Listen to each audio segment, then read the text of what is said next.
once you have selected your repertoire that you're going to be having your students record for your virtual performance, now you have to make a click track or something like a click track.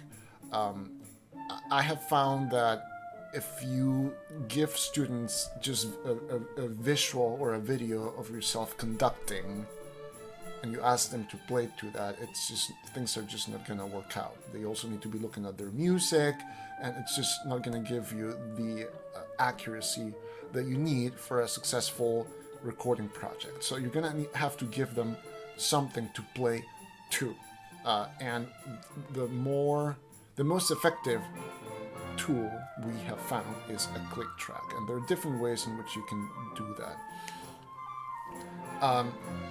You have to keep in mind also, like I mentioned in the previous video, that when students have to record their parts, they need to have two devices. One device will play the click track that you sent them into their headphones, and they will need a second device, like a phone with a good camera or a video camera or something, to record the actual performance, to record the actual video and audio that you will be editing later.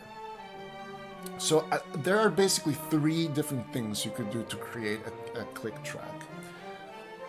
Number one, your first option, and this is how we made at MYS, or how I made the click track for our virtual performance of Brahms' Hungarian Dance No. 5, which I will use later to show you audio editing and video editing. That click track, it was the very first one we made.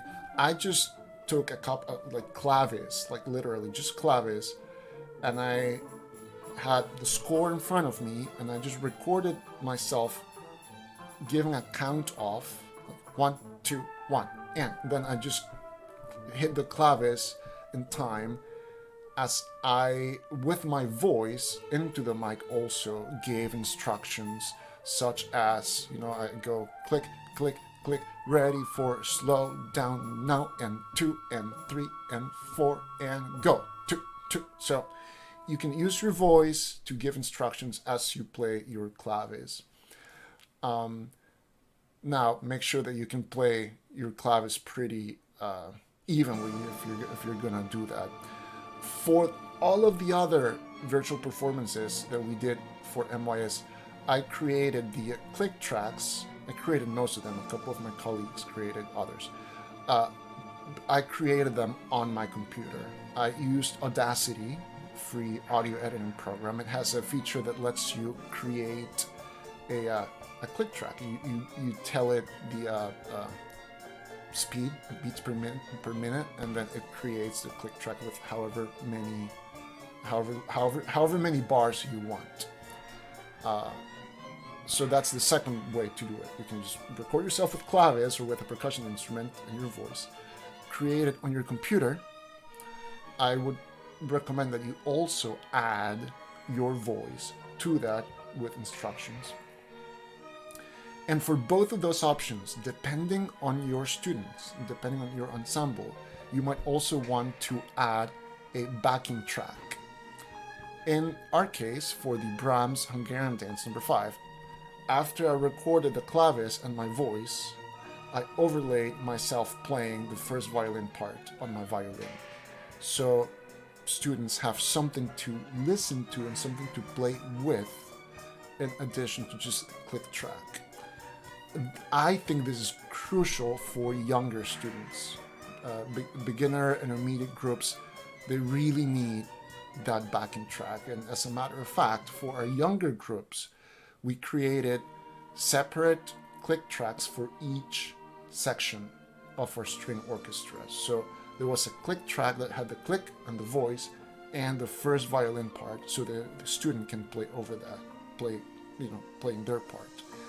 We created a separate click track for the second violins with same exact click, but with the second violin part recorded as a backing track, and same for the other sections. If you have really advanced ensembles, this might not be necessary, but I find that it's useful, and just musically, it's easier for the students to phrase better and play better if they're able to play with somebody else, even if it's a recording of somebody else. So again, you can use claves in your voice, you can use a computer to generate a click track, or you could choose to have your students play to an existing recording of another orchestra. In our case at MYS, for example, if you go to our YouTube channel, the latest video that has been posted of our symphony orchestra playing is a response to Brian May's Instagram challenge. Brian May from the band Queen, of course. He played Hammer to Fall on guitar, and he challenged people to jam with him and to edit videos with him playing. So that's what we used. Instead of a click track, we just used Brian May's guitar track, and students were playing to that. So those are your three options. And again, you need to think about what your group will need. It can be as little as just a click track, or as much as backing track, or even playing to our recording. But it's very important that you create very specific and clear instructions for students and whichever family member is going to be helping them record, so they know what to do and they know they don't get lost as they play. Sometimes, especially with younger kids, it happens if there is no backing track, for example. If it's just a click, click, click with no other information, they will skip one beat, and then half of their track is off by one beat. Of course, you can fix that if you go into your audio editing program, but then you can just spend hours and hours doing micro editing that you could, it's time that you could save if you create really solid click tracks or equivalent. Okay.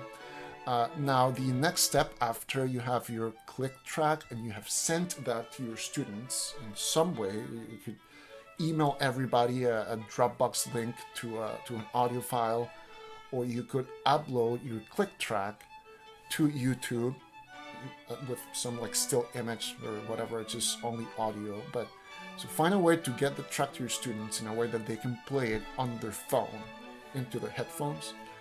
And your next step after that is, you're going to have your students record at home. So in the next video, we'll talk about that step. Also a very crucial step.